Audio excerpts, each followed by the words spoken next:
مولا علی کہتے ہیں کہ ایک دن میں نے عجیب نظارہ دیکھا۔ نبی کریم سفر سے واپس آنے والے تھے تو میں نے حضرت فاطمہ کو اطلاع دی کہ حضور آج پہنچ جائیں گے۔ انہوں نے سارا گھر صاف کیا، سجایا، سنوارا اور کھانا پکایا، لیکن فرماتے ہیں جیسے ہی حضور اندر داخل ہوئے نہ گھر کے، تو جناب فاطمہ نے حضور صلی اللہ علیہ وسلم کا چہرہ دیکھا تو ہاتھ پکڑ کر چومنے لگیں۔ اور کہتے ہیں کہ جب انہوں نے سر اٹھایا ان کا چہرہ سارا آنسوؤں سے بھرا ہوا تھا۔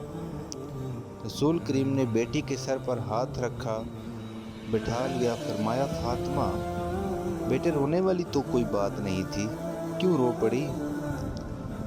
تو عرض کرنے لگے محبوب بچپن سے دیکھ رہی ہوں، محنت کرتے ہیں، جدوجہد کرتے ہیں، مشقت کرتے ہیں۔